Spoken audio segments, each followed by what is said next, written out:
구태 정치의 정수를 보여주고 있는 우리 용인 의원님. 자, 이 사람이 어떤 식으로 감성파괴하고 어떤 식으로 해서 개돼지들을 선동하는지 용인 의원님 채널에 나왔어요.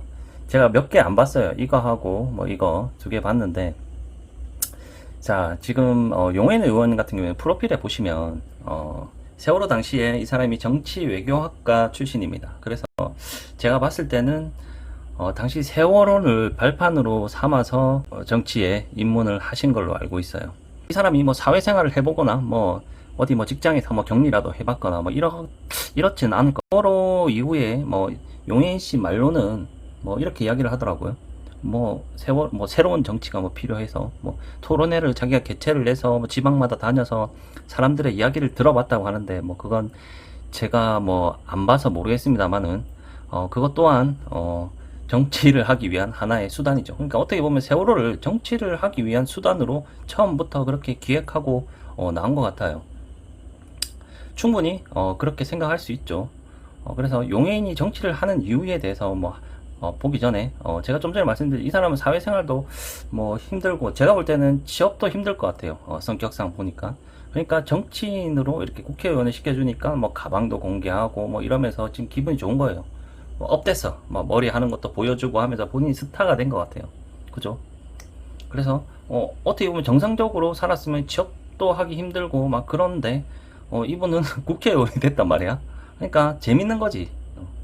이 사람이 법안 발의한 것들도 제가 들어봤는데 아무런 논리가 없어요. 무논리예요. 한 30분 동안 들었는데 이 사람이 왜 이 법안을 발의했는지, 그냥 유럽에서 하니까 했다 뭐 이런 식이어서 통틀어서 내용이 그런 것밖에 없었어요. 네. 그래서 뭐 일단 정치를 하는 이유에 대해서 제가 봤는데 불안과 불신에 진심으로 답하는 너무 어처구니가 없더라고요. 국민들께 너무나 절실한 일이라는 생각을 했습니다. 진심을 다해 일하자. 국회의원. 자, 진심 어쩌고 이런 이야기 하는 게 이제 사기꾼들의 특징이죠. 평소에 진심을 다해서 안 하는 사람들이 이런 말을 주로 합니다. 네, 여러분들도 아시죠? 그래서 뭐 진심 이거는 뭐 확인을 할 수가 없기 때문에 계속 이런 말을 자주 합니다. 보면 뭐 결심, 진심 이런 이야기 자주 합니다. 이 아니라 국민의 자리에서 일하자. 네, 제가 앞으로도 국민 팔아먹고 막 이런 식으로 해서 계속 감성팔이, 막 옛날에 강용석이 보시면 아시듯이 막 자기 자녀들까지 막 이 TV에 막 업고 있는 거 막 이런 거 보여주면서 데리고 와서 그 개돼지들한테 지지를 올리려고 그런 행동들 많이 하죠. 자, 이분도 뭐 마찬가지입니다만 제 마음 깊숙이 가져갈 결심입니다. 결심. 기부소득당 용해인 의원을 큰 박수와 환호로 모시겠습니다. 용해인. 자, 처음에 이렇게 뭐 겸손하고 상당히 밝은 척 하면서, 겸손한 척 하면서, 친절한 척 하면서 등장합니다. 지금부터 국회의원 용해인의 의정활동을 우리 고향 시민 여러분들께 보고 드리도록 하겠습니다. 자, 의정활동을 보고한다고 해놓고 실제로는 자기 자랑, 막 온갖 알지도 못하는 것들 막 계속 꺼내서 자기 자랑, 자기 어필만 계속 합니다. 보세요. 여러분들 용해인의 의정활동이라고 하는 게 있으실까요? 국정감사요. 네. 혹시 다른 거 생각나시는 분 계실까요? 인사청문회요. 네. 인사청문회 김행 장관 후보자 이야기 아마 하시는 거겠죠. 네. 되게 본인이 김행 이제 많이 깠다 이거를 이제 어필하죠. 시끄럽던 인사청문회에 제일 힘들지 않았나라는 생각이라고 하신다면 저는 주저하지 않고 이태원 참사 진상규명을. 자, 이런 거죠. 자, 이런 것들을 계속 들먹이면서 이태원 참사라든지 뭐 세월호 이런 것들을 계속 들먹이면서 계속 분노팔이를 하면서 사람들의 관심을 끌고 이런 사람이 있다라는 걸 계속 알리는 겁니다. 자, 이런 것들을 기반으로 해서 이 사람은 정치 활동을 하기로 처음부터 그렇게 계획하고 나온 거예요. 그 뻔히 보이지만 개돼지들은 본인하고 수준이 비슷하기 때문에 이 사람을 지지할 수밖에 없죠. 했습니다. 오늘 이 자리에 유가족분들도 너무 감사하게 또 이 자리에 함께 해주고 계신데요. 이 세월호 참사가, 자, 보시죠. 이 사람이 자 2014년 4월 16일에 세월호 참사가 있었는데, 자, 당시에 이 사람은 정치 외교학과 학생이었어요. 근데 이렇게 피켓을 들고 전면에 서서 이렇게 나왔어요. 자, 이걸 지금도 홍보하고 있죠. 말 그대로 이 사람은 이걸 처음부터 기획하고 이걸 유가족들이 아픔을 가지고 처음부터 본인은 정치 기반으로 삼기 위해서 이렇게 기획을 했다라고 보여집니다. 제가 볼 때는. 뭐 아니면 뭐 진심이냐 아니냐 뭐 이 사람 그건 이 사람 머릿속에 들어가 볼 수는 없지만 실질적으로 보여주는 게 그럴 수밖에 없죠. 이걸 계속 대대적으로 이야기하니까요. 자, 본인이 당시에 이 일을 했다는 게 중요한 게 아니라 세월호 참사 때 어떤 부분이 잘못됐고 이걸 어떻게 밝혀내 이 이야기는 안 하고 계속 이런 것들을 계속 이슈화 시킵니다. 그죠? 그러면 뻔한 거 아닙니까? 있었습니다. 저는 거리로 나섰습니다. 그리고 가만히 있으라라고 적힌 피켓을 들고 유가족들의 곁을 지켰습니다. 자, 여기서 이거 듣고 받으면 개돼진 거 아시죠? 예. 이걸 이 아픔을 계속 끄집어내서 계속 자기가 피켓을 들고 이때 이렇게 했었다라는 걸 계속해서 어필하는 겁니다. 그래서 나는 이렇게 했어 이런 걸 보여주는 거죠. 근데 실제로 이 사람이 국회의원이 돼서 본인이 지지했던 민주당에서 슈퍼 여당이라고 할 정도의 의석수를 가지고 당시 또 민주당에서 행정부도 장악을 했어요. 국회 행정부를 다 장악했는데 당시에 자기가 국회의원으로서 뭘 했냐 뭐 어떤 식으로 했다 이런 거에 대해서는 특별히 이야기하지 않아요. 실제로 제가 만약에 이게 진심이었다면요, 내가 당시에 이 피켓을 들고 나왔다 이런 것들을 계속해서 뭐 홍보하거나 이렇게 보여주지 않아요. 그냥 내가 순수하게 세월호 당시 유가족들을 도와주기 위해서 했다면 정권이 뭐가 필요 있습니까? 예? 문재인 정권, 민주당에서 권력을 다 잡고 있을 때도 빨리 밝히자고 나서서 왜 안 밝히냐고 비난하고 했었어야죠. 주에서 정권을 잡았을 때만 이걸 가지고 나오는 거죠. 그래서 안 밝혀주고 있다.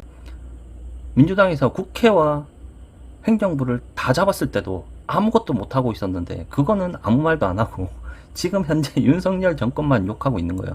내가 윤석열이 잘했다고 하는 게 아니라 이 용해인이라는 이 인간이 얼마나 이런 것들을 정치적으로 이용하고 있는지 아시겠죠? 가만히 있으라라고 적힌 피켓을 들고 있었다 라는 질문이었습니다. 매번 뭐 살아남은 우리가 뭘 해야 되는가. 그래서 난 용해인 씨한테 물어보고 싶은 게, 그래서 본인이 제가 문재인 정권 때도 그냥 비난도 안 하고 빨리 밝혀달라는 소리도 안 하고 그냥 사람들하고 같이 모여서 그냥 행진 한번 하고 말던데 살아남은 우리가 해야 할 역할은 무엇인가? 어처구니가 없죠. 저도 자식이 있기 때문에 그 마음을 어느 정도 알 것 같아요. 근데 세월호 유가족분들을 욕을 하려고 하는 게 아니라 세월호 유가족분들 뿐만 아니라 다른 사고로 돌아가신 유가족들도 많이 있어요. 그 사람들도 다 유가족들이죠. 그러면 지금까지 살아가면서 계속 사람들이 여러 가지 사고로 죽고 살아나고 죽고 하는데 계속해서 살아있는 사람들은 살아있고 또 그 살아있는 사람이 또 죽을 거 아닙니까? 그런데 이걸 가지고 딱 한 가지만 가지고 살아남은 우리가 해야 할 역할은 무엇인가? 이것도 웃긴 거 아니에요. 수학여행 가다가 버스가 사고가 나서 조금만 빨리 갈 수 있었으면 살릴 수 있었는데 못 살렸어. 예를 들어서 그러면 뭐 정부에서 뭐 정부 기관들이 뭐 예를 들어서 뭐 119라든지 뭐 이런 것들이 늦게 와서 못 살렸다고 칩시다. 그러면 이걸 가지고 우리는 살아남는 우리가 해야 할 역할은 무엇인가 뭐 이런 이야기로 뭐 토론을 합니까? 아니죠. 똑같은 내용인 겁니다. 반드시 배를 타고 가다가 죽어야 되는 건 아니거든요. 맞잖아요. 모든 상황에서 다 하나하나 사람이 많이 죽었든 적게 죽었든 똑같은 생명이에요. 모든 사건에서 하나하나를 따져야지 이거를 뭐 하나의 딱 사건만 가지고 잘했다 잘못했다를 따지는 건 되게 웃긴 거거든요.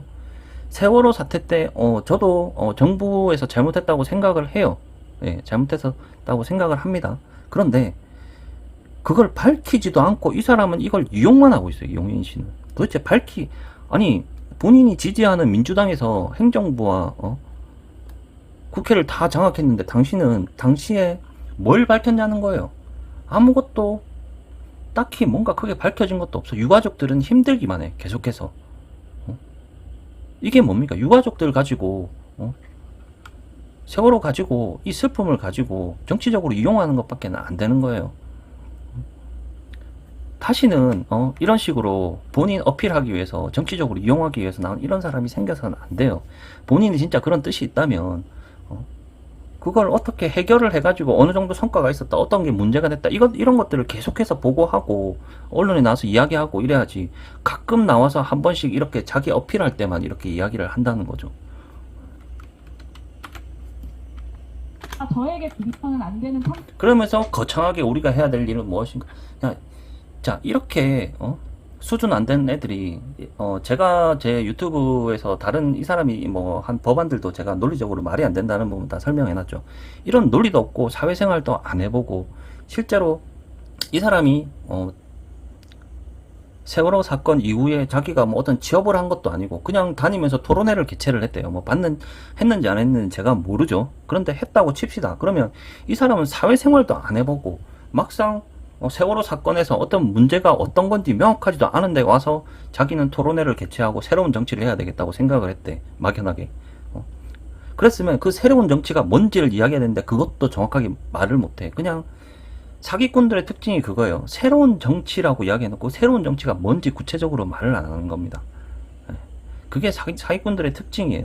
근데 그런 거에 속는 개돼지들이 계속해서 존재하기 때문에 얘는 계속 이런 것들로 이런 남들의 아픔을 이용해서 계속 정치에 이용을 하는 겁니다. 참사가 반복되게 하는 정치, 그리고 참사가 반복되고 나서야 그 다음에야 우리가 뭘 고쳐야 할지를 찾는 정치가 아니라 아니 전 세계적으로 다 이런 참사가 일어나도 그걸 다른 나라에도 배가 이렇게 쓰러지고 해도 구출 못하는 경우도 많이 있어요.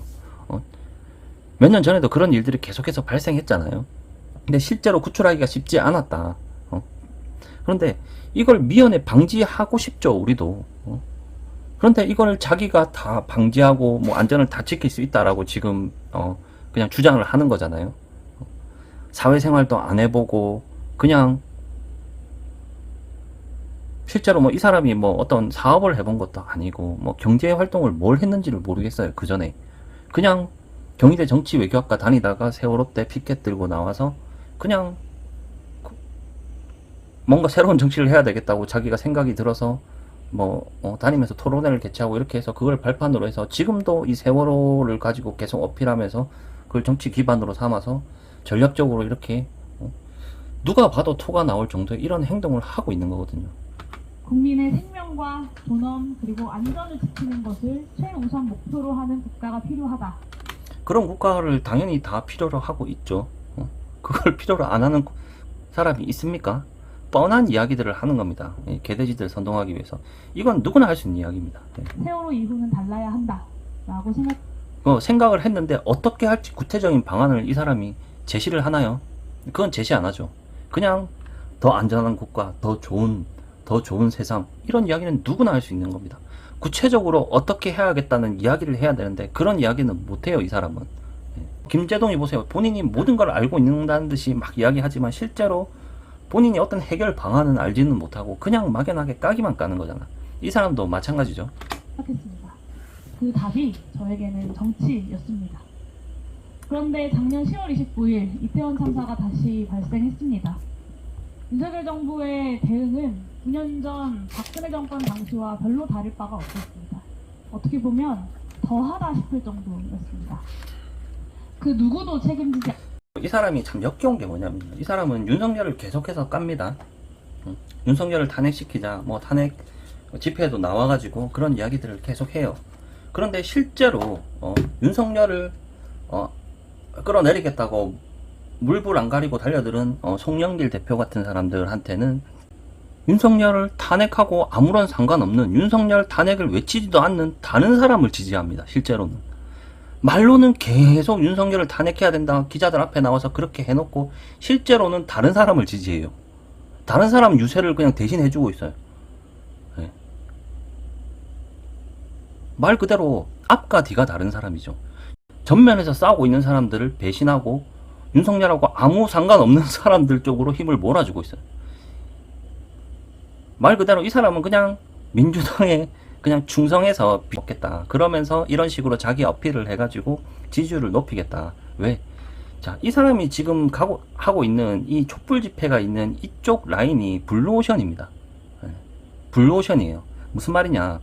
자, 촛불 들었던 개돼지들은 지금까지 맞았던 적이 단 한 번도 없어요. 뭐 사드 전자파, 뭐 광우병, 뭐 한미 FTA, 뭐 어쩌고 저쩌고 뭐 다 촛불은 항상 언론에 선동돼서 거짓말인 쪽에 항상 섰어요. 그런데 이제 그 사람들을 조금만 편을 들어줘도 이 사람을 지지해 주거든요. 그래서 그쪽이 블루오션이에요. 실제로 본인이 겸손하고 떳떳하고 올바른 정치를 하겠다는 사람은 이런 식으로 자기 어필을 안 합니다. 예. 그 약속을 하죠, 대신에. 이걸 해놓고 몇 년 만에 안 되면 나 옷 벗고 나오겠다. 이런 식으로 약속을 하죠. 이런 식으로 결심을 하겠습니다. 진심이었습니다. 하면서 계속해서 분노팔이, 막 자기 어필 계속 보시죠. 하지 않았고 어떤 책임도 지지 않았습니다. 그리고 유가족들을 정치적이라고 공격하면서 고립시키려고 유가족들이 정치적인 게 아니라 당신네들이 그걸 이용해 먹으니까 하는 소리예요. 유가족들을 욕하지 않아요. 예? 이런 식으로 유가족들 욕먹일 짓을 이 사람이 하고 있는 거예요. 유가족들 분들 잘 들어보세요. 유가족 분들은 욕을 먹는 게 아니라 이 사람들이 계속 욕을 먹게 만드는 거예요. 자기가 유가족이랑 같은 편인 척 하면서 이걸 팔아먹으면서 계속 정치질을 하니까 유가족들이 욕을 먹게 되는 거예요. 실제로 유가족들이 이런 사람만 아니면 욕먹을 일이 없죠. 이런데 휘둘리지만 않으면. 그런데 이 사람은 계속 같은 편인 척 해주고 있으니까 유가족들도 뭔가 이 사람이 뭔가를 해결해 주길 바라고 있는데 이 사람은 해결을 안 해주죠. 입만 몇 번 나불나불 대주고 유가족분들을 위하는 척 해주고 있는 거죠. 예.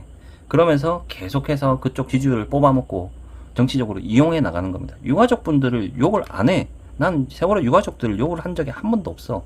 용해인 너 같은 애들, 이런 걸 정치적으로 이용해 먹는 용해인 너 같은 애들 때문에 유가족분들이 욕을 먹는 거야. 그래서 유능해야 하는 정부가 참사를 예방하는 데에는 더할 나위 없이 무능했고 유가족들과 희생자들을 공격하고 또 모욕하고 진상규명을 방해하는 유가족들을 정부가 공격했다고요? 정말 최선을 다해 유능한 모습을 보여줬습니다. 정치를 처음 해야겠다라고 마음먹었던 그 소명을 다하기 위해서라도 이태원 정치를 하기로 마음 먹은 거는 이미 정치 외교학과에 들어오기 전부터 아니에요. 그런데 정치 외교학과를 다니다가 세월호 사태가 터졌는데 정치를 하기로 했다고 결심한 게 세월호 사태라고요. 그럼 그 전에 정치를 안 할 건데 정치에 관심이 없었는데 정치 외교학과에 왜 갔어요? 말이 앞뒤가 맞아요. 이 개돼지들은 이런 걸 그냥 뻔한 이런 거짓말에도 개돼지들이 그냥 속아주니까 계속 이렇게 하는 겁니다. 참사 유가족들의 곁을 지켜야겠다고 생각했습니다. 부족했지만 나름대로는 혼신의 노력을 다했습니다. 자, 혼신의 노력을 다했대요. 도대체 나는 이 사람이 뭘 했는지 모르겠어. 아니, 본인이 좋아하는, 본인이 밀고 있는 문재인이랑 민주당에서 권력 다 잡았을 때 본인이 이걸 다 안 밝혀내고 뭐 했냐고. 그러면, 만약에 이 사람이 진심이잖아요. 이걸 밝혀내는 게 진심이에요. 그러면 민주당하고 문재인이가 권력을 다 잡았는데 그 당시에 이걸 밝혀내지 못하면 민주당을 쳐내야 돼요, 이 사람은. 그런데 이 사람은 민주당을 계속 빨고 있단 말이에요. 권력을 다 잡았는데도 아무것도 특별히 밝혀진 게 없어, 해낸 게 없어. 그러면 민주당이랑 민주당에서 진심이었으면 무능한 거고, 권력을 잡아도 의미가 없는 거고, 진심이 아니었으면 그냥 이용한 거잖아. 둘 다 어쨌든 간에 민주당을 쳐내야 되는데 얘는 민주당을 계속 빨고 있어. 민주당 이중대라고 스스로 말하고 다니고, 민주당에서 비례받아가지고 계속 국회의원 해먹고 있고, 얼마나 지저분합니까? 김영우 의원한테 역겹다고 하는데 본인 거울을 한번 보시기 바라요. 예. 본인 얼굴을 거울에 한번 비춰보세요. 본인이 어떻게 살아가고 있는지. 저도 저희 보좌진들도 쏟아지는 자료들을 하나하나 살피고 관련 법령들을 들여다봤습니다. 그게 9년 전과 다르게 제가 국회의원으로서 할 수 있는 추모라고 생각했기 때문이었습니다. 국정감사가 끝나고 이태원 참사 국정조사부터 이상민 장관 탄핵, 그리고 이태원 참사 특별법의 발의와 심사까지 저도 그리고 저희 제가 계속 말씀드리지만 어떤 성과가 없으면요, 계속 진심이니 어쩌니 이런 이야기는 의미가 없어요. 민주당에서 국회랑 행정부랑 다 잡았는데 아무것도 못 해냈어, 밝혀내는데. 그러면 의미가 없는 거야. 성과가 없으면 의미가 없는 거예요. 그러면 얘네들은 다시 권력을 잡으면 안 돼요. 용해인도 마찬가지. 자, 본인 국회의원 시켜줬으면 본인이 지지하는 그 정당에서 본인이 지금 민주당 이중대라고 대놓고 이재명이 빨고 다니잖아. 이중잣대 되면서. 자, 그러면서 실제로 본인은 아무것도 못 밝혀내고 계속 진심이다, 최선을 다했다 이 말만 하는 거예요.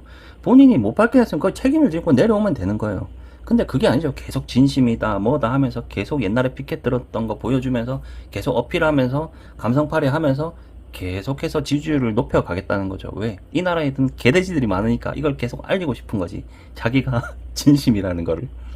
보좌진들도 9년 전 살아남은 우리가 해야 할 일이라는 질문에 답하기 위해서 매 순간 진심을 다했습니다. 그럼에도 부족했습니다. 난 이해를 못하게. 논리적으로 이게 말이 된다고 생각하세요. 그런데 이런 무논리로 그냥 막연하게 감성팔이만 계속해도 개돼지들이 지지를 해주니까 얘는 마음 놓고 계속해서 감성팔이를 하는 겁니다.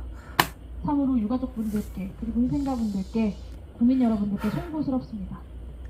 국정조사가 마무리될 즈음에 한 가족분이 저를 찾아오셔서 이렇게 얘기하셨습니다. 이태원 참사 자, 또 자기 자랑 들어갑니다. 국정조사를 앞두고 각 정당과 각 의원들을 방문하는데 용해인 기본소득당 용해인만 국정조사 계획서를 들고 왔다. 맞죠? 다 자기 자랑입니다. 다 자기 어필이고 다 자기 자랑입니다. 앞으로 끝이 없어요. 실제로 이런 이야기를 하기보다는 어떤 부분에서 진행해 나가는데 어떤 게 안 됐다. 난 어떻게 노력을 했다. 어떤 거를 밝히려고 했는데 정확하게 실명도 거론하고 하면서 구체적으로 들어가 있는데 구체적인 게 하나도 없고 그냥 당시에는 이래 했는데 내가 제일 노력했다라고 누가 이야기를 했다. 그래서 나는 그렇다라는 거를 그냥 계속해서 어필하는 거죠. 그것만으로도 안도하게 됐고 그때부터 믿었고 그러니까 고맙다. 그러니까 자기를 계속 믿으라는 거지. 성과는 없는데 계속 믿어라. 그 말씀을 듣고 한참 눈물이 났습니다. 그렇죠. 감성팔이. 그리고 진짜 역겹죠. 대한민국의 정치가 그 누구도 내 편에 서서 그리고 나와 내 자리에 서서 함께 울고 함께 일해줄 것이라고 생각할 수 없는 현실이구나 라는 생각을 했습니다. 자, 국회의원이라는 사람이 누구 편을 들어주는 게 말이 됩니까? 네? 일반적으로 우리가 국회의원이라고 하면 누구의 편을 들어주는 자리예요. 국회의원이. 그것도 웃기지 않아요? 국회의원이 누구의 편을 들어주는 자리예요? 네? 그것이 대한민국 정치의 현실이자 현 주소였습니다. 동시에 그런 불안과 불신에 진심으로 답하는 것이 또 나왔죠, 진심. 우리 국민들께 너무나 절실한 일이라는 생각을 했습니다. 진심을 다해 일하자. 또 나왔죠, 진심. 사기꾼들의 스토리입니다. 제가 말씀드린 진심은 필요 없어요. 성과가 안 나면요. 그렇잖아요. 성과가 안 나면 관둬야 되는 거예요. 근데 계속 뭐 진심 뭐 이런 이야기 하면서 최선을 다했다. 내 진심은 이렇다. 이런 이야기 아무리 해봤자 의미가 없는 거예요. 이런 이야기를 하는 사람들의 특징이 왜 진심은 알 수가 없거든요. 진심을 알 수가 있어요. 이 사람의 진심이 뭔지. 말은 이게 진심이라고 하는데 실제로 그 사람 속에 있는 거를 증명할 수가 없잖아요. 그렇죠. 증명할 수 없는 것들, 추상적인 것들을 계속 꺼내서 돼지들을 선동하는 겁니다. 국회의원이 아니라 국민의 자리에서 일하자. 네, 제가 앞으로도 정치를 하면서 제 마음 깊숙이 가져갈 결심입니다. 또 결심 나왔죠. 국회의원은 국회의원의 자리에서 일해야지 국민의 자리에서 일하면 안 되죠. 계속해서 감성적인 말, 막 이런 말들 계속 집어넣어 진심이 어떻고 하면서 계속 감성팔이해서 이렇게 하는 게 뭐 실제로 뭐 최대집 씨나 이런 사람들 보세요. 어떻게 뭐 1년 안에 2년 안에 내가 못 해내면 내가 옷 벗고 나오겠다 이런 식으로 나가잖아요. 본인이 책임지고 옷 벗고 나오겠다. 근데 이 사람은 어떻게 결심, 진심 이러면서 계속 연명해 나가려고 선동해서 뻔한 스토리죠. 이태원 참사 특별법 하루라도 빨리 통과시키기 위해 최선을 다하겠습니다. 최선을 다하겠다. 보세요. 본인 책임이 없잖아요. 뭐 최대집 씨나 뭐 이런 사람들처럼 내가 해서 뭐 1년 안에 못 끝내면 내가 그냥 옷 벗고 나올게요. 이게 아니라 그냥 최선을 다할게요. 최선인지 아닌지 그건 알 수가 없으니까. 보세요. 여기도 또 선동하려고 진심을 담은 정치 이렇게 적어놨잖아요. 이런 거에 개돼지들이 선동이 되는 겁니다. 수학 교사를 뽑는데 수학을 잘하는 사람을 뽑지 수학에 진심인 사람을 뽑겠습니까? 성적도 마찬가지예요. 열심히 공부했다는 그 말만 보고 점수를 줄 수가 있습니까? 아니죠. 시험을 쳐서 공정하게 해야 되는 거죠. 그런 의미에서 이 사람은 진심이라는 이런 말들은 이런 사람들이 선동하기 위해서 하는 이야기라고 볼 수밖에 없죠. 네, 올해 의정활동을 요약하면서 제가 여러분들께 전하고 싶었던, 드리고 싶었던 말씀도 진심을 담은 정치였습니다. 맞죠? 또 진심이 나왔습니다. 자, 이 사기꾼들의 특징이에요. 점점 정치가 국민들로부터 멀어지고 있는 이때에 그 어느 때보다 또 국민 나오고요. 국민들의 곁을 지키고 또 국민 나오고. 국민들께 의미가 되어서 또 국민 나오고. 다가는 정치를 하고 싶었습니다. 올해 국정감사에 그런 각오를 담았습니다. 지난 여름 있었던 오송 참사의 진상규명부터 윤석열 정부의 부자 감세와 긴축 재정, 그리고 그걸로 인해 벌어진 지방 정부들의 재정 충격까지 민생과 안전과 민주주의라는 대한민국 국민들이 지켜오고자 노력했던 대한민국 사회의 마지노선. 자, 보세요. 윤석열이가 그렇게 짜증나고 그렇게 싫고 실제로 그렇다면 탄핵시킨다고 표 받아가 놓고 왜 탄핵에 앞장서지 않죠? 제가 선거 전에 계속 얘네들 사기꾼이라고 했던 이유가 그거예요. 자, 선거 끝나고 나니까 탄핵 이야기 쏙 들어갔죠. 계속해서 그냥 까기만 까는 거예요. 실제로 진행하는 건 없어요. 아까 세월호도 마찬가지고 실제로 뭐 진심을 다해서 하고 있다, 최선을 다 말은 하지만 실제로 진행하는 건 별로 없어요. 을 지키기 위해서 부단히 노력했습니다. 국정감사를 마치고 한 언론사에서 실시한 여론조사에서 국정감사 우수 의원 1위로 뽑혔다라는 소식을 또 자기 자랑이죠. 들었습니다. 이 자리를 빌어서 다시 한번 감사드립니다. 그러니까 남들이 알건 모르건 계속 자기 자랑할 걸 계속 끄집어내. 적어 와가지고 여기 적어 왔잖아. 여기 적어 와가지고 자기 자랑할 거 계속 적어 와서 그걸로 계속 자랑을 하는 겁니다. 진심을 다해서 했다, 최선을 다했다, 누가 나한테 제일 열심히 했다고 뭐 말해줬다, 진심을 담았다고 말해줬다, 또 어디에 뭐 1위로 뽑혔다. 네, 이 여론조사가 놀랍게도 보세요. 여기서 부연 설명을 합니다. 또 자기 자랑에다가 그냥 다른 사람들은 누가 이렇게 옆에서 이야기를 해주면 아, 예, 뭐 부끄럽습니다 이렇게 하고 넘어가지만 이 사람은 그냥 대놓고 해놓고 거기다가 부연 설명까지 해요. 1, 2, 3번 중에 고르는 게 아니라 주관식이었다고 하더라고요. 다른 그 무엇보다 국민들께서 직접 입 밖으로 용해인이라는 이름 세 글자를 말씀해 주셨다는 것이 그죠? 부연 설명에서 얼마나 자기가 대단한지에 대해서 계속해서 어필을 하는 거죠. 너무나 감격스러웠습니다. 정치가 먼저 국민들께 진심으로 다가서면 또 진심 국민들께선 나왔고, 꼭 그에 국민 맞는 나왔고, 진심을 들려주신다는 또 진심 나왔고. 것이 지난 3년 6개월 동안 제가 정치를 하면서 배운 것이었습니다. 비록 의석 하나 있는 아주 작은 소수정당이지만 정치 권력의 크고 작음과 상관없이 국민들께 보답하는 정치에 여전히 길이 있다라는 확신. 그래서 이 사람이 국민들한테 뭘 보답을 했는지 나는 모르겠어요. 이 사람이 내는 법안을 보면요, 정말 어처구니 없는 것도 많아요. 이게 무슨 우리나라가 뭐 사회주의 국가도 아니고 뭐 공산주의 국가도 아니고 무슨 같이 참 뭐 동거하는데 뭐 재산 분할을 한다느니 뭐 어쩌느니, 아니 국민 개개인이 동거하는 것까지 나라에서 관여하겠다는 거잖아요. 확신을 얻었습니다. 그래서 저의 입법 활동 하나하나에 진심을 담았습니다. 또 진심 그리고 나왔고, 진심과 함께 또 진심 나왔고. 미래를 담았습니다. 지난 3년 반 동안 제가 발의한 법안이 대략 한 40여 개 정도 됩니다.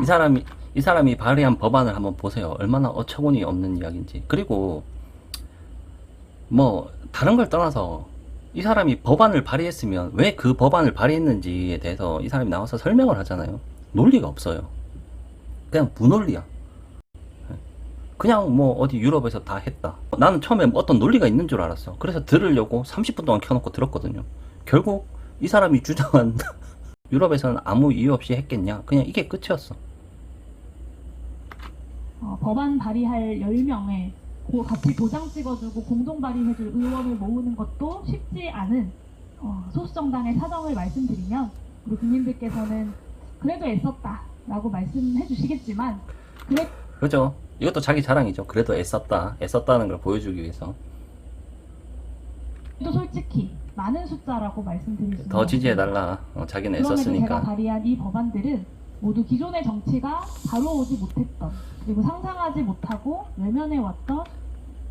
그렇죠. 그걸 누가 상상했겠냐고. 아니 동거했다고 해서 재산 분할을 한다는 걸 누가 상상이나 했겠냐고. 유럽에서 한다고 해서 따라 한다는 걸 무조건 누가 상상을 했겠냐고. 대한민국의 여러 문제들과 대안들을 아주 현실적인 방법인 입법으로 풀어내고자 했던 법안들이었습니다.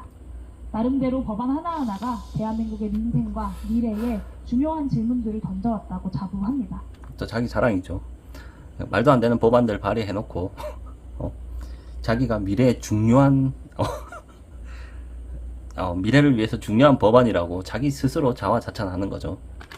특히 기본소득당의 의원으로서 기본소득 공론화법, 기본소득 토지세법, 그리고 기본소득 탄소세법을 최초로 발의해서 대한민국 기본소득 입법의 기틀을 다졌는데요.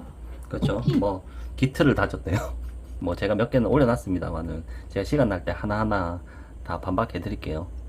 이 기본소득 토지세법 같은 경우는 공유부 배당의 원칙을 입법으로 담아냈다라는 점에서 저에게 아주 큰 의의가 있는 법안입니다. 토지는 우리 공동체가 함께 소유하는 것이고 토지를 공동체가 함께 소유한다고요? 토지를 우리 공동체가 함께 소유한다고? 남의 거 뺏어가지고 같이 쓰자고 뭐 이 말을 하는 거예요? 이런 식으로 이야기를 하면 안 돼요. 그래서 토지에서 나오는 이익도 공동체가 함께 나누어야 한다는 것은 당연한 이치입니다. 이게 당연한 이치입니까? 예. 아니 그럴 거면 차라리 그냥 북한으로 가지. 저 혼자 그렇게 주장하는 것이 아니라 멀게는 조선시대 실학자 정약용 선생이 주장했던 조선시대 실학자 정약용 선생이 뭐 대단하신 분은 맞습니다. 근데 자 뭐 당시에 지식인이셨죠. 근데 지금 정약용 선생을 들먹이는데 정약용 선생이 당시에는 대단하신 분이 맞아요. 당시에는 지식인이셨던 것도 맞고 그런데 자 생각해 보세요. 당시에는요. 지금 우리나라랑 실정이 같아요. 예? 조선시대랑 지금이랑 실정이 같아요. 예? 당시에는 왕과 귀족 양반들이 다 헤쳐먹었던 시대고 나라 자체가 전제군주제에서 나라 자체가 왕거예요. 왕거. 예? 근데 지금이랑 우리나라 실정하고 그때 당시에 정약용 그래 뭐 객관적으로 놓고 봐도 세종대왕하고 대학생들하고 비교하면 누가 지식이 높아요? 자 그런 것들을 염두에 두고 생각을 해야지. 그냥 막연하게 옛날에 유명했던 위인들 들먹이면서 이런 식으로 개돼지들 선동하는 건 아니죠. 네. 정전제, 여전제부터 87년 자 이제 사진까지 올려놓고 진짜 대단하다 대단해. 이런 거에 이제 그러니까 수준이 안 되는 애들은 이런 데 선동이 되는 거죠. 자 요정도 수준밖에 안 되는 애들은 민주항쟁 이후에 만들어낸 대한민국의 헌법, 그리고 더불어민주당의 이재명 대표가 주장해왔던 국토보유세까지 일맥상 자 이 사람 되게 웃긴 게 뭐냐면 이재명을 무조건 빨아요. 있는 철학이기도 합니다. 그 철학을 법률로 담아내고자 했던 것이 바로 이 기본소득 토지세법이었습니다. 그렇죠. 자 옛날에 조선시대 때 그 왕정시대 때 생각했던 그런 수준을 지금 가지고 와가지고 우리나라에 지금 도입하겠다고 지금 이야기하고 있는 거죠. 사회생활도 한 번도 안 해본 뭐 어디 직장생활이라도 뭐 사업은커녕 직장생활이라도 해봤어요. 정치 외교학과 다니다가 세월호가 터지니까 이때다 싶어서 나와가지고 전면에 나와가지고 그걸 기반으로 해서 그걸 계속 어필하면서 지금도 그걸로 정치 생활하고 있으면서 이 기본소득 토지세법은 부동산 투기로 돈을 쓸어 담고 있는 극소수의 재벌들과 부동산 부자들뿐만 아니라 국민 모두가 극소수의 재벌하고 부동산 부자들이 그냥 재벌이 되고 그냥 부자가 된 건 아니죠. 재벌하고 부자들도 우리 국민이에요. 그리고 부자가 되기 위해서 부동산에 투자한 사람들도 많이 있어요. 그리고 재벌들도 부동산에 투자했다가 실패한 경우도 많이 있어요. 예. 부자들도 부동산에 투자했다가 실패하는 경우가 있어요. 그거를 성공한 케이스만 딱 나열해서 이렇게 이야기하는 건 잘못돼요. 그리고 서민들도요. 부동산에 투자해서 수익을 많이 낸 사람도 있고 또 실패한 사람도 있습니다. 이거를 그렇게 딱 한정해서 이야기하면 안 됩니다. 법을 어긴 게 아니고 그냥 올바르게 투자한 거라면 그 부분에 대해서는 걸고 넘어지면 안 돼. 우리는 자본주의 국가에 살아가고 있는 거예요. 그런데 이걸 막연하게 무조건 부자와 뭐 부자는 나쁘다는 식으로 이런 식으로 투자해서 뭐 돈을 벌면 나쁘다 뭐 이런 식으로 몰아가면 이 사람은 우리가 이념을 의심할 수밖에 없어요. 예. 도대체 어느 나라에 살다가 온 사람인지 모르겠어요. 안정적으로 살아갈 수 있는 기반이 될 제2의 토지 개혁이 될 것입니다. 그리고 최근에 이슈가 되고 있는 횡재세법에 대해서도 꼭 말씀드리고 싶은데요. 작년 4월 제가 대한민국에서 자, 횡재세법은 제가 이야기했죠. 제 유튜브 영상에도 나와 있는데, 자, 이 사람이 하는 이야기를 다 들어왔어요. 30분 동안 뭐 어쩌고 저쩌고 한참 이야기하는데 논리가 아무것도 없어요. 뭘 까야 되는데 이 사람이 어떤 왜 이걸 주장하는지 이걸 까야 되는데 그냥 뭐 다른 사람들이 이야기하는 거 그냥 뭐 이래서 그렇습니다 저래서 그렇습니다 이렇게 이야기하다가 결국 마지막에 나온 게 뭐 이탈리아나 이런 나라들은 아무 이유 없이 했겠습니까? 이게 이 사람이 주장이 전부였어요. 30분 동안 이야기했는데. 정치인들 중에 처음으로 횡재세를 주장했습니다. 이걸로 이 횡재세를 주장을 했는데, 그러니까 이 사람의 논리가 뭔지를 모르겠어. 왜 이걸 주장을 하는지. 그냥 유럽에서 했으니까. 근데 유럽하고 우리나라는 상황이 다르잖아요. 그 부분에 대해서 어떤 답변이 없어요, 이 사람은. 그 논의가 근데 되게 이제는 당당하죠. 가장 왜? 그냥 무논리로 가면 개돼지들이 지지해주니까. 많은 의석을 가진 그리고 제1야당인 더불어민주당이 은행 횡재세법을 장론 발의하는 것까지 이어졌습니다. 그러니까 이런 게 문제예요. 자, 윤석열이를 싫어하는 건 싫어하는 거고 잘못된 건 또 잘못된 거예요. 그런데 이 개돼지들이 윤석열님이 까주니까 계속 민주당이 붙어가지고 민주당이 대도 안 하는 짓을 하고 있는데 계속 지지를 해준다는 게 문제죠. 그리고 실제로 윤석열을 탄핵시킨다고 해가지고 찍어줬는데 실제로 탄핵이 안 되고 협치 어쩌고 저쩌고 한단 말이에요. 제가 선거 전에도 이야기했던 그대로 이 사람들은 하고 있죠. 네, 뻔한 스토리인 겁니다. 제가 총선 전에 이야기했잖아요. 얘네들 계속 선거 끝나고 나면 협치 이런 이야기 하면서 탄핵은 안 시킬 거라고. 소수정당이 아무리 의석수가 작아도 정책적으로 유능하다면 큰 정당들을 견인해내서 구체적인 개혁을 만들어내는 좋은 선례를 만들어가고 있다고 생각합니다. 자, 자기 자랑이죠. 뭐, 다 자기 자랑이죠. 자기가 다 이렇게 했다. 뭐 이런 거죠. 감사합니다. 네. 저기 저걸 듣고 박수 치는 사람이나 참 어처구니가 없습니다. 네, 그리고 네, 저의 고민들 그리고 저와 함께 이 시대를 살아가고 있는 엄마 아빠들의 고민도 의정활동에 담아보려고 노력했습니다. 저희 아들입니다. 네, 보이시나요? 네, 저랑 닮았나요? 그러니까 국회에도 애를 데리고 오고 막 이렇게 하는데 저는 이게 별로 좋지 않다고 생각하거든요. 뭐 이거 솔직히 제가 엄청 까고 싶은데 뭐 이 아들 사진까지 나오는데 그냥 이건 넘어가겠습니다. 옛날에 강용석이도 이런 식으로 많이 했죠. 지지를 올리려고. 이런 얘기를 듣기도 하는데요. 또 신기하게 진짜 유전자가 정말 자, 이런 식으로 하면서 이제 감성적으로 서민들한테 다가서려고 하는 거죠. 네. 얘기를 하시더라고요. 이제 31개월 된 아기인데요. 저도 30대에 일하는 아기 엄마로서 아기 노력했습니다. 그리고 노키즈존 같이 그래서 뭐 제가 가족은 건드리기 그래서 그냥 넘어가겠습니다. 대한민국에 양육하고 한국이 무엇을 해나가야 8이라고 하는 아주 충격적인 숫자에 이거 뭐 출산율 뭐 이 자꾸 이야기하는데 저는 뭐 그렇게 생각합니다. 출산율 같은 경우에는 뭐 이게 뭐 수백 년 동안 이렇게 이어져 내려왔으면 모르겠지만 폭발적으로 인구가 증가해 가고 있고 의학 발전으로 인해서 사람들 수명도 점점 늘어가고 있는데 지금 인구가 좀 줄어드는 과정도 있어야지 출산율이라도 좀 줄어들고 이렇게 줄어드는 과정도 있어야지 계속 늘어나기만 할 수는 없는 거 아닙니까? 예. 근데 이걸 사실 뭐 이게 수백 년 동안 이렇게 되어 있으면 모르겠지만 지금 불과 얼마 안 됐는데 이걸 가지고 막 크게 뭔가 위기가 온 것처럼 이야기하는 것도 좀 웃기거든요. 예. 대한민국이 무엇을 해나가야 하는지 대한민국이 준비해야 될 것이 무엇인지를 차근히 제시해 왔습니다. 윤회인과 기본소득당의 의정활동은 진심을 담은 미래 정치. 또 진심 나왔죠. 미래 나왔죠.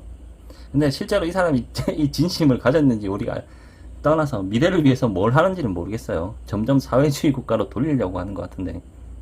라는 원칙을 튼튼하게 다져왔습니다. 그게 제가 지난 의정활동을 통해서 여러분들께 전해드리고 싶었던 좋은 정치의 모습이었고 자, 자기 스스로 좋은 정치의 모습이라고 하면 또 자기 자랑, 자기 어필이죠. 또 저의 진심이었습니다. 또 자기 진심 나왔죠. 의정활동에 관한 내용들은 오늘 전해드릴 자, 뭐 성과를 이야기하든지 구기를 하든지 그런 게 아니라 그냥 진심이었고, 뭐 자기가 좋은 모습을 보여줬고, 지금까지 전부 자기 자랑이었죠. 의정 보고서에 제가 자세하게 담았습니다. 집에 가실 때 한 10장씩 들고 가셔서 주변에 이런 의원도 있다더라. 그렇죠. 자, 이거를 작성한 이유가, 자, 자기 홍보하기 위해서 작성했다는 걸 알 수 있죠. 이걸 주변에 가서 보여주면서 홍보를 해달라는 거죠. 라고 알려주시면 더할 나위 없이 감사할 텐데요. 제가 최근에 들었던 아주 영광스러운 칭찬이 하나 또 자기 주장 나왔어. 또 자기 자랑 나왔죠. 전부, 지금까지 전부 자기 자랑이었어요. 제 머릿속을 가장 가득 채웠던 자, 이건 또 다른 칭찬인데요. 사람들이 모르는 또 누군가가 또 한마디 칭찬한 거를 또 대대적으로 또 홍보하기 위해서 또 말을 꺼내기 시작하죠. 용해인을 모르면 몰랐지 알면 좋아할 수밖에 없다 라는 말씀을 해주셨는데요. 네, 감사합니다. 그죠? 또 자기가 자기 자랑해놓고 또 겸손한 척. 여러분들이 용해인이라는 정치인을 주변에 모르는 사람 없도록 알리는 데에 또 자기 홍보 중이죠. 뭘 보고를 하겠다는 건지 모르겠습니다. 부끄럽지 않도록 더욱더 최선을 다하겠다라는 약속이 드립니다.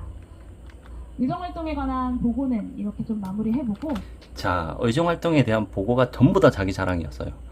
진심이었고, 자기가 최선을 다했고, 좋은 모습을 보여줬고, 뭐 나는 누가 이런 칭찬을 했고, 저런 칭찬을 했고, 내가 1위로 뽑혔고, 지금 전부 그런 이야기밖에 안 했어요. 그런데 의정활동에 관한 보고가 이거예요. 오늘 여기서는 조금 더 나아가 보려고 하는데요. 바로 대한민국이 나아가야 할 미래에 대한 이야기입니다. 대한민국이 위기라고 합니다. 저출생 위기, 인구 위기. 아니 뭐 그렇게 따지면 다른 나라도 다 위기죠. 지금 우리나라는 상당히 풍요롭게 살아가고 있죠. 우리나라보다 못 사는 나라들이 훨씬 많습니다. 지역 소멸 위기, 불평등과 양극화의 위기, 그리고 기후 위기. 자, 이거는 위기가 아니라 우리가 점차적으로 풀어나가야 될 우리의 숙제죠. 뭐 이걸 자꾸 위기라고 이야기할 필요는 없는데, 여기서 이제 기후 위기 나왔죠. 자, 기후 위기는 없다라고 이미 전 세계 2,500명의 저명한 과학자들, 노벨상 수상자들도 대거 포함되어 있는 유튜브에 올려놨죠. 세계 환경선언이라고 해서 전 세계 2,500명의 저명한 과학자들이, 노벨상 수상자들도 대거 포함되어 있고, 이런 사람들이 기후 위기는 없다. 오히려 100년 전보다 90% 정도 기후로 인한 재난이 더 줄어들었다라는 게 뉴욕 타임즈에 보도되기도 했어요. 그런데 자, 이런 것들을 계속 국민들한테 뭔가 위기감을 심어주기 위해서 이런 식으로 하는 거죠. 그래서 본인이 이걸 뭐 풀어가겠다고 하는데, 실질적으로 이 사람들은 구체적인 방안은 없어요. 다양한 위기들이 대한민국을 덮쳐오고 있습니다. 대한민국의 여러 가지 위기들이 이렇게 중첩되고 있고, 또 동시에 극복되지 못하고 있는 이 위기의 원인은 바로 미래로 나아가지 못하고 있는 정치에 있다고 생각합니다. 미래로 나가지 못한 이유가 뭐죠? 바로 이 용해인 씨 같은 사람들 때문이에요. 아까 말했죠. 조선시대 때 발의했던 법안을 이제 갖고 와가지고, 정약용 씨는 위대한 사람이기 때문에 우리가 이걸 받아가지고 해야 된다. 그 왕과 양반 귀족들이 다 헤쳐먹었던 그 시대 때를 기준으로 해가지고 했던 그런 법안을 갖고 와가지고 지금 사용하겠다고 하면서 미래로 나가겠다고 합니다. 미래로 나가기 위한 구체적인 이 사람의 생각이 뭔지 한번 들어보겠습니다. 합니다. 그리고 그 정치의 중심에 윤석열 정권의 무능함과 무책임함이 있습니다. 결국 윤석열이가 무능해서 이렇게 못한다, 이 말을 하고 싶은 건데, 그러니까 본인이 구체적으로 뭘 어떻게 할지 말을 못하면 얘도 윤석열이랑 똑같은 놈인 거예요. 예. 제가 오늘 이 자리에서 윤석열 정부의 퇴행이 어디서부터 어디까지 아니 뭐 이것저것 위기 이야기 해놓고 결론은 윤석열의 무능함 때문이다, 지금 이렇게 이야기하고 끝을 냈거든요. 그럼 그럴 게 아니라 본인이 진짜 진심을 다해서 정치를 했다면 그 부분을 구체적으로 어떻게 해야 된다라고, 어떻게 하고 있다라고 이야기를 한다든지 구체적인 방안을 이야기를 해야 되는데, 그런 건 아무것도 없어요. 그냥 윤석열이가 무능하고 잘못했다 그래 놓고 탄핵에 앞장서진 않아요. 그냥 말만 하지 실제로 탄핵을, 아니 박근혜 때는 국회에서 의석수 절반만 가지고 있어도 탄핵해야 된다고 같이 그렇게 탄핵시켜 놓고 이제는 안 된대. 협치를 이야기하고 있습니다. 국민들은 다 탄핵시키라고 끌어내리라고 표를 줬는데, 자, 이 사람들은 지금 협치를 이야기하고 있죠. 윤석열이하고 같이 가겠다. 분야에서 어떻게 일어나고 있는지 하나하나 구체적으로 말씀드리지는 않겠습니다. 아마 저보다 더 잘 알고 계실 텐데요. 오늘은 왜 우리 정치가 작동하지 않고 있는지, 그리고 저 무능하고 무책임한 정치를 멈춰 세우고 용해인이가 주장하는 촛불이 헌법이고 촛불이 정인데 촛불에 의해서 윤석열이가 탄생했거든. 그런데 이것도 말이 앞뒤가 안 맞죠. 자, 윤석열이를 누가 키웠죠? 이재명이 하고 당시에 박범계, 문재인 이런 애들이 빨아가지고 데리고 와가지고 지금 이 상황을 만들어냈잖아요. 그런데 지금에 와가지고 오로지 윤석열 책임이다. 아니지. 윤석열이를 거기까지 키운 촛불하고 이재명이 하고 물론 변절한 보수 세력들도 마찬가지겠지만, 기회주의자인 보수 세력들도 마찬가지겠지만, 문재인이하고 이런 애들 책임이잖아. 근본적인 책임은 거기 있잖아. 고쳐내지 못하고 있는지, 어디서부터 무엇부터 다시 시작해야 하는지 제가 지난 3년 6개월 동안 고민했던 이야기를 들려드리고자 합니다. 네, 저는 분명히 말씀드릴 수 있습니다. 대한민국 현대 정치 위기의 본질은 바로 복합적 위기에 대응할 국가 전략의 부재에 있다고 생각합니다. 그러니까 그거는 누구나 아는데 구체적인 사안이 뭔지를 한 번도 어디 나와서 이야기해본 적이 없어요, 이 사람은. 네. 역대 정부들은 그 정부가 무엇을 하고자 하는지 한 단어로 설명할 수 있었습니다. 여러분들 예를 들면 노무현 정부. 자, 시작했죠. 무조건 좌쪽은 빨고 우쪽은 욕하는 편협적인 사고관으로 또 다시 이야기하고 있죠. 때는 지역균형 발전, 그리고 국가비전 2030 같은 것들이 있었고요. 문재인 정부 때는 소득주도 성장이라는 단어로 국가가 해야 하는 역할, 그리고 대한민국이 나아가야 할 방향을 제시했었습니다. 그런데 여러분, 윤석열 대통령 당선되고 2년에 가까운 시간이 지나는 지금 윤석열 정부가 만들고자 하는 대한민국을 여러분들은 한 단어로 설명할 수 있으실까요? 네, 없습니다. 아니, 그런데 왜 협치를 이야기하고 있어? 이재명이는 대통령이 하는 일에 협조를 해야지 하면서 지금 협치를 이야기하고 있잖아. 그렇게 윤석열이가 싫은데 협치를 이야기하고, 그런 이재명이를 얘는 빨고 있고, 말이 앞뒤가 안 맞잖아. 아니, 윤석열이를 끌어내리려고 하는 송영길이나 이런 사람들은 윤석열 탄핵 집회에 나가고 끌어내리려고 하는 사람들이 선거에 나가면 그 반대편의 사람을 지지해주고 나중에 가서 또 윤석열이 까고 이게 말이 앞뒤가 맞아요. 예? 이게 말이 앞뒤가 맞아요. 본인이 진짜 이런 생각을 가졌다면 총선 때 윤석열이 를 끌어내리겠다고 하는 안 되면 내가 1년 안에 내려올게 하는 그 사람들을 뽑아줬어야지. 그 사람들을 지지해줬어야지. 윤석열이 탄핵하고 아무런 상관없는 사람을 지지해놓고 또 뒤에 가서는 또 이런 얘기하고 앞에서는 이야기하고 뒤에서는 딴짓하고, 자, 얼마나 역겹습니까? 설명할 수 없습니다. 왜냐? 윤석열 대통령은 그런 대한민국의 모습을, 대한민국이 나아가야 할 방향을, 그리고 그 그림을 가지고 있지 않기 때문입니다. 이렇게 하는 이유는 뭐 뻔하죠. 윤석열만 까주면 지지율도 오르고 그 자리를 보존할 수 있으니까. 그렇게 총선 끝나고 나서도 입만 나불나불대지 탄핵 추진 안 해요, 얘네들. 사실 제가 총선 전에 말했듯이 말은 그렇게 하지만 실제로 탄핵 추진 안 할 거라고 했죠. 윤석열 정권의 철학을 우리는 알지 못합니다. 도대체 윤석열 대통령이 어떤 나라를 만들려고 하는.